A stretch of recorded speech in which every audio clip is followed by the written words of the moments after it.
So this interview is a part of workshop on ecofeminism and arts that I'm conducting for Bidar School of Art and Literature in Tehran, Iran. And we are honored to have Carol J. Adams with us today. Well, Carol needs no introduction, but for the benefit of the uninitiated, I'll briefly introduce her. She's a feminist, vegan, and advocate, activist, and independent scholar who explores the cultural construction of intersectional oppression. She has worked with social justice groups in the fight against domestic violence, homelessness, racism, and violence against animals. She's the author of over 20 books and articles. Some of her articles have appeared in Washington Post and New York Times. Among her most celebrated books are The Pornography of Meat and Sexual Politics of Meat, a Feminist Vegetarian Critical Theory, which has been translated into 8 different languages, if I'm not mistaken. And Carol holds a Master of Divinity from Yale University. She's been among few scholars whose works have been remarkably successful in inspiring a generation of scholars and activists in both academic and public spheres. And this is a rare serendipity that few academics have been lucky enough to have. Carol, we're glad to have you with us today. Thank you, and thanks for being interested in the kind of work I do. You're welcome. So my first question is on the question of language. Many feminists have focused on the question of language and how through linguistic practices, an inferior status has been assigned to women, and then it's been reproduced and perpetuated in our everyday lives. And you have discussed these questions, but you have broadened the horizons by talking about animals as well. So I was wondering if you could comment on the construction of this binary where on the one side you have women, animals, and nature, and on the other side of the equation you have men, culture, and humans in general. So how are women naturalized and then animalized in our language, and how does it reproduce itself in our everyday lives? What are the consequences? So I think what happened, especially, historically, is that white Western philosophers and thinkers, since the Enlightenment, conceptualized who was human. And the human is the possessor of rights. And the human was someone who was very rational and who was white and who was male. So that women were seen as more emotional. People of color were not seen as citizens in the same way.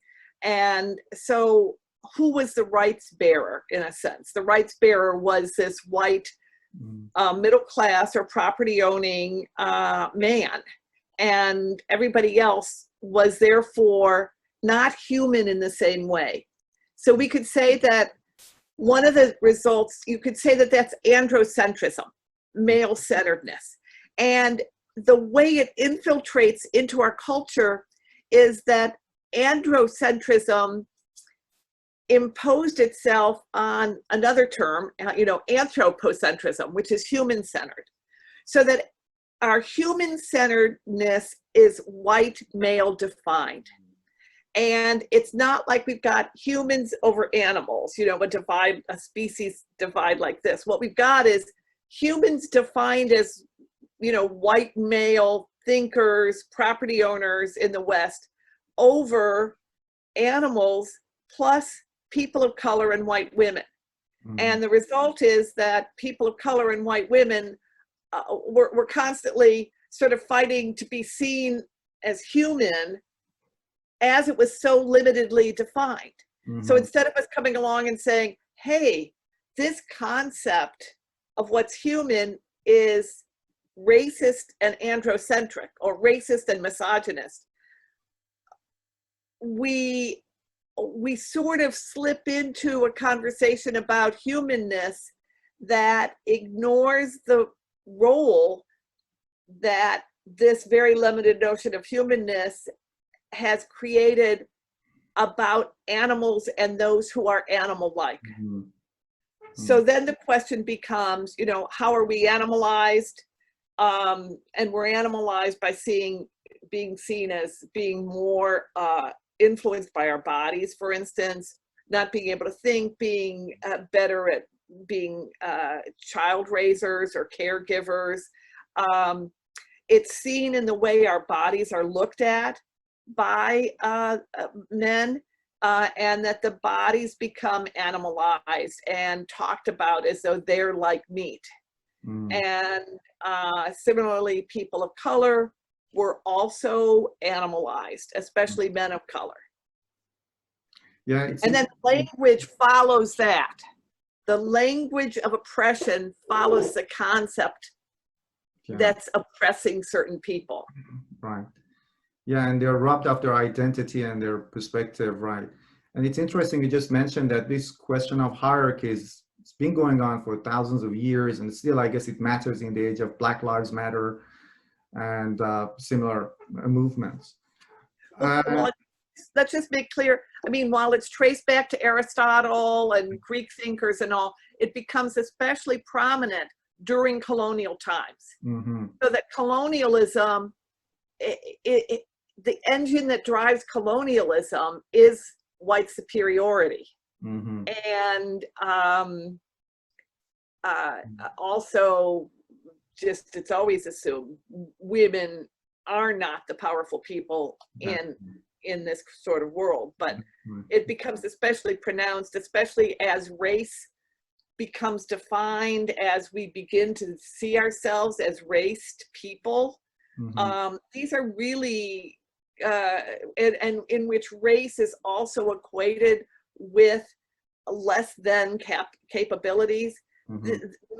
Many writers, History of Whiteness by Nell Painter, Ibram Kendi's Stamped from the Beginning, many of them trace this to this period of the 15th, 16th century when slavery becomes something that is imposed only on Africans or those of African descent. That's right. Unfortunately, it was more expedited in the age of Enlightenment, as you have rightly mentioned. The way other nations were, nations of color were kind of denigrated and even animalized. Unfortunately, even in philosophy, Enlightenment had a lot of great things to offer, but there's a darker side to it as well, especially when it comes to the progress of science and how women were marginalized there, and also other races, which you have rightly mentioned. Well, just as a footnote too, that some of the scientific advances depended on the herbal techniques of women who then are killed as witches, Yeah. but also of the poor, that herbal techniques, digitalis from foxglove, that was something that women healers discovered. But as medicine becomes more androcentric, male-centered, that sort of contribution disappears too. Mm-hmm. Yeah, because I guess it's perceived as non-scientific, maybe. Well, science becomes become more male-dominated. There's a couple books, and I want to go back and mention Afroism, which really shows the connection between looking at race and animality. So I just want to footnote Afroism. And in terms of science, science becomes more mechanistic. The Enlightenment period is a period of mechanism. And there's a wonderful book called The Death of Nature that really looks at the emergence of a science that wants to study something that's inert and sees nature not as living, but as inert, and then looks at women's bodies in the same way. Yeah, that's right. Thank you. You just mentioned that through this whole process that we become more obsessed with bodies, and this body is animalized. And I was just going through your books, and there was this picture, which was a commercial, billboard commercial for yogurt, and it was actually a twist on The Birth of Venus, that famous painting, where instead of Venus you had a cow, which was feminized, and instead of Greek mythology you had Greek mythology. And I couldn't first believe that it was a 2016 commercial. And then I said, well, I did expect such a thing maybe in 1960s or 70s, but still this discourse of using women's body. But it's not only women as an object of pleasure for male gaze, but this is completely different. This is a completely different level where women are portrayed as animal looking, and it's in dairy for commercials for yogurts, or in dairy farms where we know animals are raped to produce milk, more milk. Well, a couple things. I've noticed a lot more retrograde images in the past 10 years, that I think the stronger the resistance is, the stronger the dominant images are to impose very, old-fashioned, or what are seen as old-fashioned notions of femaleness. That it's based on Botticelli's Venus coming out of the water. And the interesting thing is that usually there's a lot of coyness in the original painting too, covering body parts. But there would be no yogurt if the cow didn't have milk taken from her. Her milk is in her udders, but none of that shows. So she's completely desexualized to make this painting. I'm doing an updated version of the Pornography of Meat, and I've added a chapter called Lolita and Venus, where I look at these cow images that are superimposed on, you know, great European pieces of art that are trying to say cows' bodies are there for us. So they're taking goddesses and completely changing it so that the use of the cow for sexual exploitation and the use of her body it's not just naturalized, it's like it's mythologized. Yeah, it's interesting. Well, I'm looking forward to reading the updated version of the book. Thanks. Thank you. And you have also created, I think it was in one of your interviews, somebody asked you about animal rights and about the works of Peter Singer, and you made a very good point about the word rights, that rights is a legacy of enlightenment, and you prefer the word advocacy when it comes to animals, right? Right. Well, and of course, Peter Singer is a utilitarian. So he would not actually advocate rights either. He would advocate animal liberation. Tom Reagan, another philosopher, would have advocated and did advocate animal rights. Both of these are arising from the late arising from the late 18th century, in which this concept, back to the concept of human, the person with rights was seen as autonomous and an individual. You know, we see that now when people say, oh, you know, they should pull themselves up by their own bootstraps and all. But none of these people did. You don't learn to talk or walk. You don't get your wealth like, you know, Donald Trump. You know, it's inherent. So much of what we have comes from being in relationship. And notions like rights and utilitarianism, they deprive us of the context in which we really live. And they postulate, you know, progressive concepts linked to limited philosophical positions that are limited because they assume a certain white maleness in their conceptualization. Yeah, we're autonomous or able to take control of their own lives. Yeah. I want your listeners to know that what they're seeing is a mirror that's hanging outside. It's like a mirror, a mirror hanging from the tree. It's part of a art installation my spouse did. And when you see these things go by, it's the sun being reflected off that mirror. So just so that, you know, when you see it going by, that's what's happening. Thank you for saying that. My next question is about fetishization of women's bodies in porn industry, fashion industry, fitness industry, and even in food industry, which you have also mentioned here. You did, if you can come up with the word maybe art washing, which I guess what is you're discussing in that new updated chapter. So do you also see that as an extension of that linguistic practices where women, and later on by extension animals, were stripped of their identity and perspective, and they're just put there as a utilitarian object?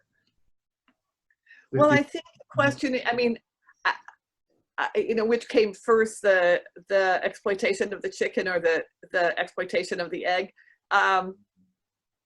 Was it language first or the desire to appropriate bodies? I mean, language is very fluid. Language helps to perpetuate oppression.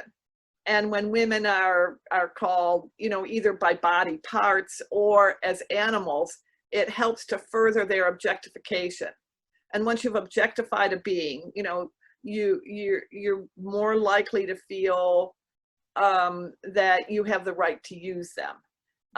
So we even see that in rape and domestic violence cases where the rapist, I mean, might have been in a long-term relationship with the person, but stops calling her by her name and calls her by this language that's either fragmenting or equating her with an animal, and it's part of creating her object status. And what ads do, all these ads and other fashion things, what they do is they usually just show parts of a woman, you know, beheaded women, just women's legs, as though the part can represent the whole, because the entire woman is so undervalued. Yeah.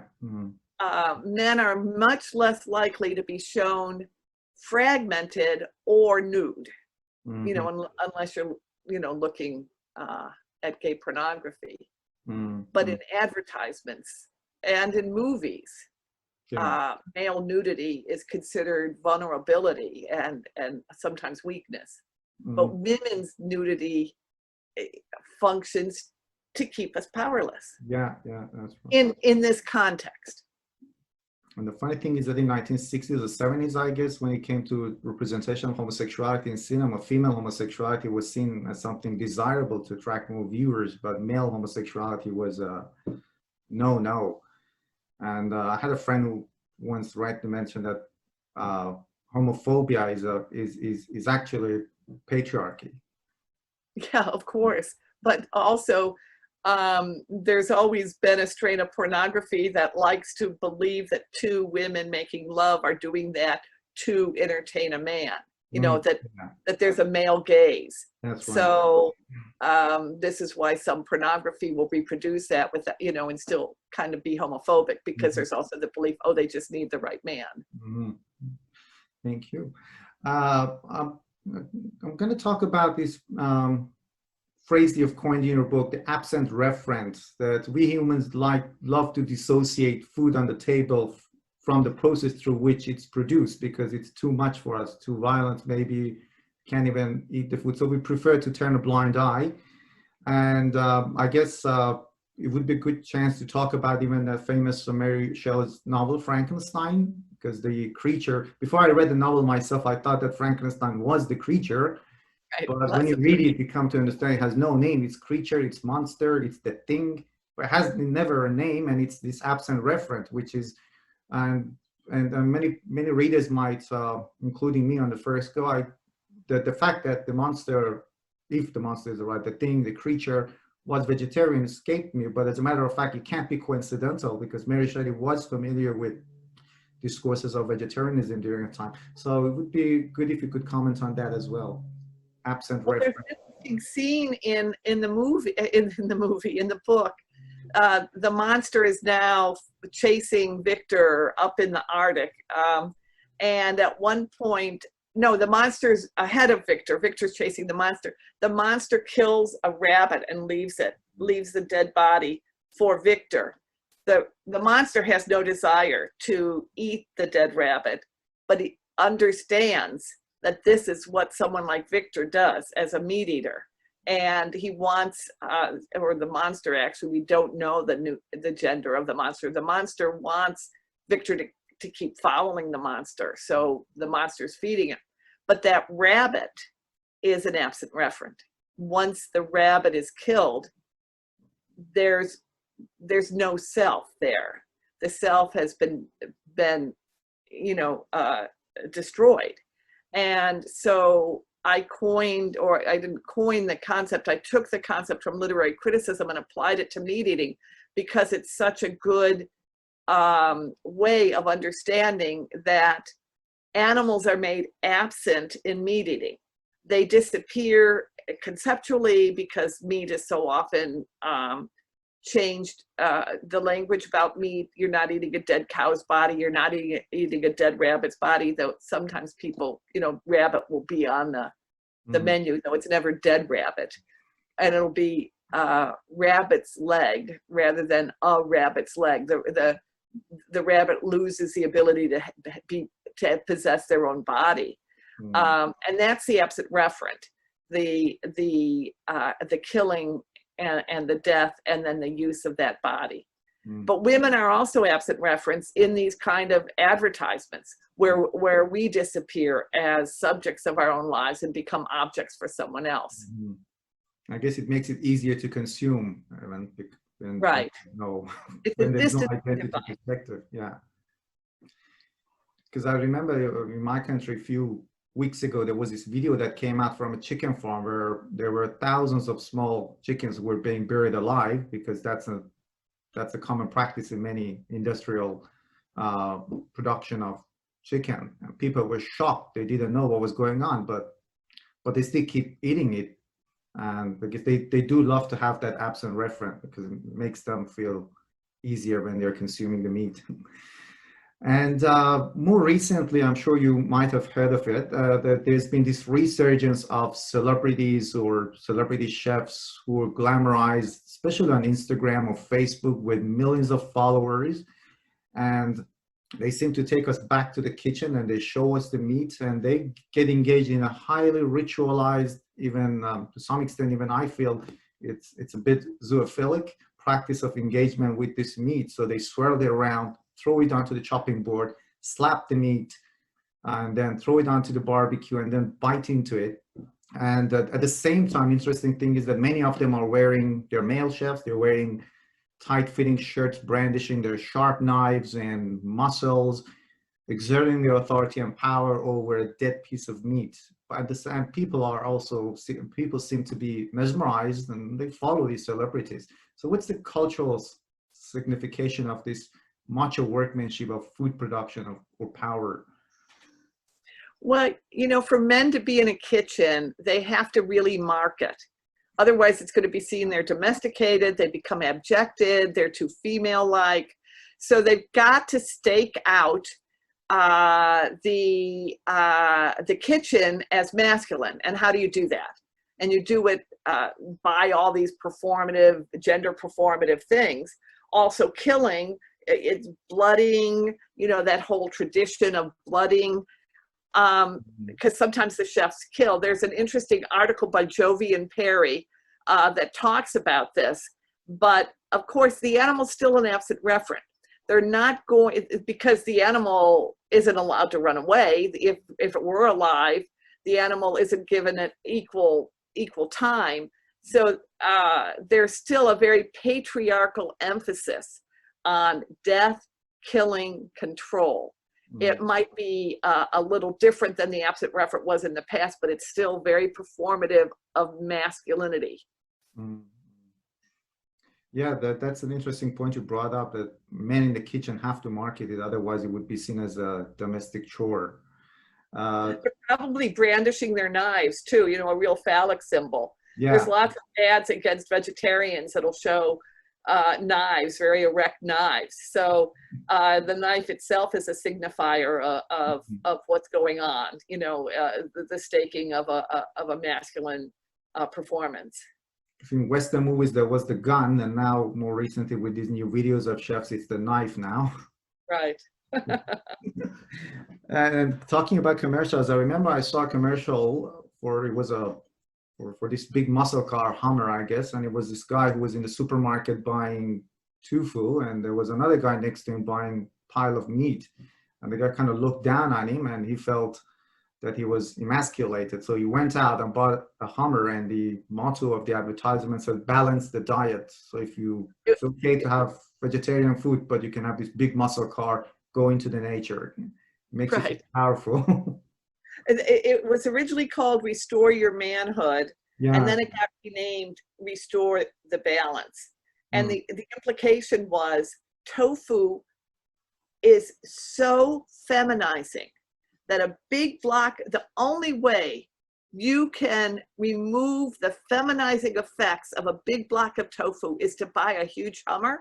I mean, you could reverse it and say, let's eat more tofu. If tofu is this destructive of traditional manhood, that it requires, you know, a $50,000 Hummer to equalize, there's a lot of power in tofu. Exactly. I say eat more tofu. Just eat more tofu.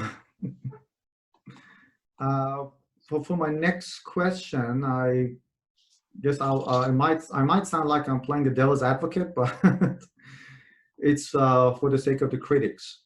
So a lot of people might say it's the question of animal identity or animal perspective is a human construct, because a lot of animals take slaves. Cannibalism is common among animals as well. They do the same things we humans do, but of course, nothing similar in terms of the intensity and the scales, the destructive intensity and scales that humans do. But why should we practice humanistic ethical standards in our treatments of animals? Or let's say, or even for that matter, why is it that vegetarianism or veganism might seem as a political act of resistance? How does it help topple down the oppressive structures of power? Well, I think there's two questions there, so we might need to separate them. The first is, we say that we're like animals so we can eat them. And then we say, I mean, we want to make the comparison, animals eat animals, so we should eat animals. Mm-hmm. And then we want to say, we're human and we are very different from animals. Don't call me an animal. Don't treat me like an animal because I'm human. So which are we? Are we only human when we don't want to be victims of oppression, but we're animal-like when we want to oppress other animals? I mean, it doesn't make any sense. Anyway, less than 10% of animals are carnivorous. The majority of animals are not carnivorous. So if you're going to make a comparison, make it to herbivores. What's interesting in cultures like the United States and other places is we lift up not just a carnivorous animal as our symbol, but what's called a secondary or tertiary carnivore, those who eat other carnivorous animals, because generally humans don't eat carnivorous animals. So the United States, for instance, has an eagle. So we gravitate to these carnivorous animals, lions and all, when to inscribe, again, a sort of patriarchal meat eating that's actually not in any relationship to the kind of meat eating done by humans. You know, that leads to your other question.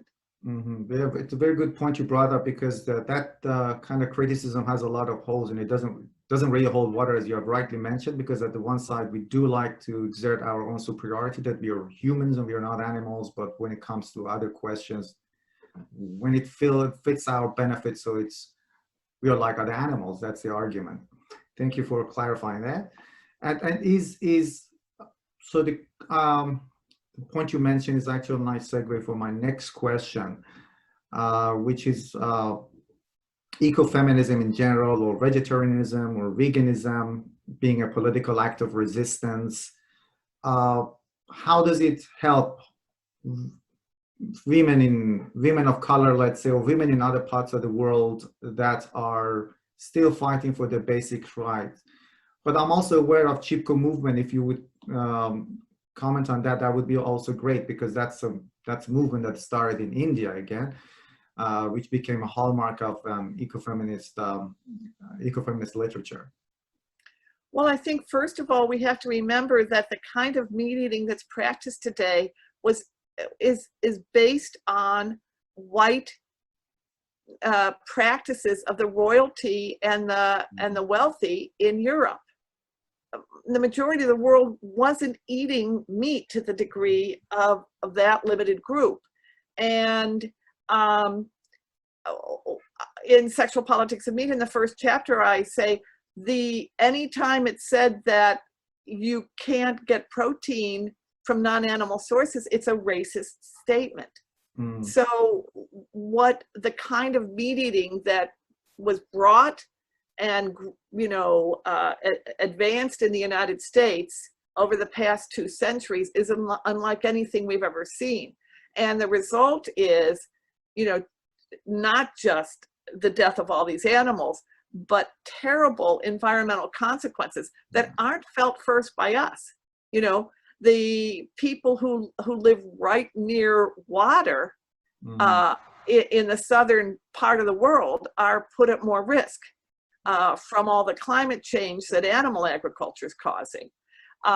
The failure to acknowledge the powerful ways of getting protein through legumes or soybeans or falafels, all of these perfectly wonderful protein sources, why do they disappear conceptually, and people think, you know, you've got to have meat.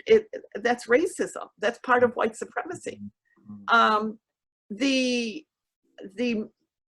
missionary spreading of milk drinking from cows imposes a dietary, it's called dietary imperialism, that it's really only descendants of Northern Europeans who can digest the enzyme lactase that allows you to eat milk, and yet milk is seen, you know, promoted as the perfect food. So people around the world get ill drinking milk. How do you function in a world if you're feeling ill? And finally, I think, you know, if feminism is a transformative philosophy, it's not just trying to transform male-female relationships. It's trying to transform the way we relate to the world, to eliminate oppression. And I think feminism provides the basis for that by saying we should not treat others as objects. And especially if others are animalized to justify their treatment, we have to deal with animality to recognize how it's linked to the oppression of people of color and the oppression of white women. So it's all together. It's actually the power of a feminist discourse, this intersectional aspect of it, which is able to join the dots. So it's not only animal right, it's also related to the environment, it's related to how people of color or women of color or even minorities in general are treated. So that's, I guess, where this liberatory potential lies. Yes. Thank you very much.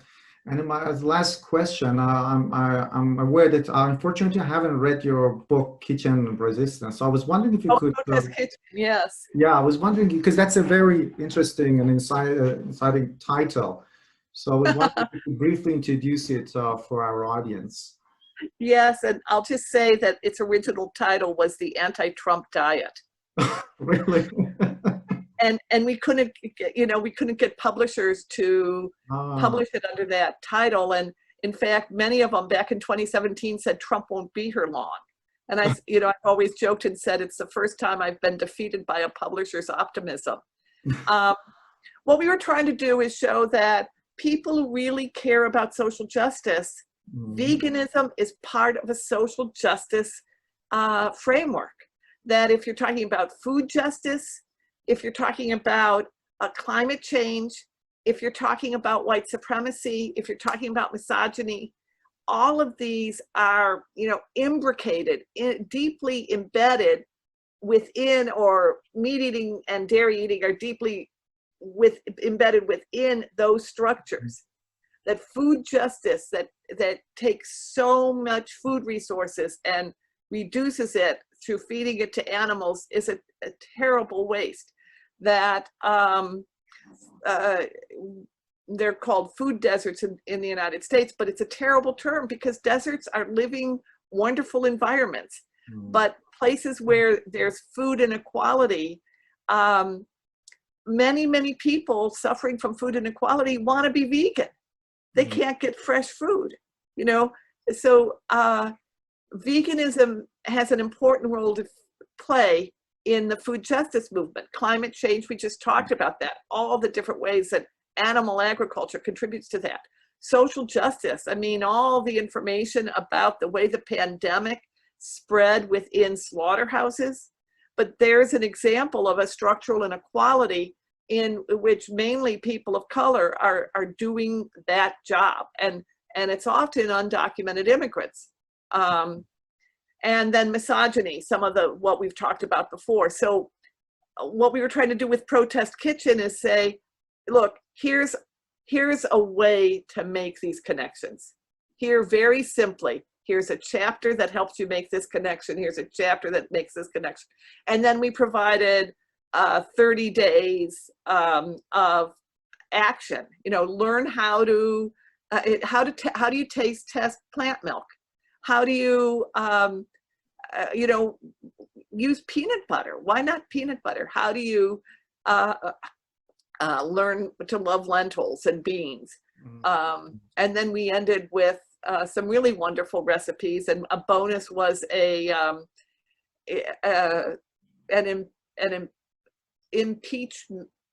impeach cobbler. Impeach. That was 2 years before he was impeached, but you have to have a little fun. Yeah. Anyway, I love that book. I think it really speaks to the heart of where we are right now, which is, you know, we can be on the front lines protesting about Black Lives Matter, and we can be feeding ourselves vegan. When right after Trump came into office and he issued that terrible travel ban, many of us went to airports around the country. I went to DFW, and somebody brought Thin Mints, and I thought, well, that's interesting, because Thin Mints are vegan. You know, how do we feed people to make sure that during their protests, they're getting food? And there are vegan groups around this country providing vegan meals for free during this time. So in a sense, if you're protesting, you want to be as healthy as possible in your food, so that you can, you know, have the stamina to stand up to injustice. Yeah, keep fighting for justice, right? Thank you very, very much, Carol. It's been a very insightful interview with lots and lots of new things to think about. And I'm sure our listeners will have a lot of reading to catch up on with your books and articles, if they're not already familiar with them. My email's on my website, so they can, you know, I welcome your emails and your thoughts. Thank you. Yeah, I'll put your website address, and with your permission, I'm going to use some of the photos and the slides in your website. They're absolutely great in the workshop. Yeah, and I'm sure, and I'll give you feedback later on after the interviews played in the class. Okay. Thank you very much for your time. It's been a very, very nice and interesting interview with you. Thank you for being concerned about these issues and for reaching out to me. Thank you very much. Hope to be able to. Good night. Yeah. Bye. Bye-bye.